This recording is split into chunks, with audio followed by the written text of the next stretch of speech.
खालापूर तालुक्यातील सासगाव ग्रामपंचायत हद्दीत खूप मोठं औद्योगिक क्षेत्र आहे आणि या औद्योगिक क्षेत्रातील एका गोडाऊनमध्ये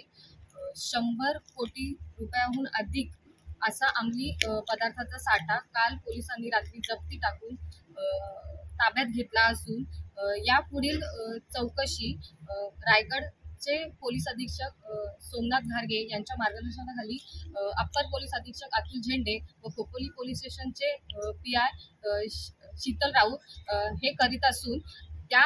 प्रकरणातील 2 आरोपींना ताब्यात घेतले असून आता यांचे मुख्य आरोपी कोण आहेत याचा पुढील तपास पोलीस अधिकारी करत आहेत। आता त्या संदर्भातील प्रेस कॉन्फरन्स दुपारी 3 वाजता रायगड पोलीस अधीक्षक सोमनाथ घारगे यांनी ठेवली असून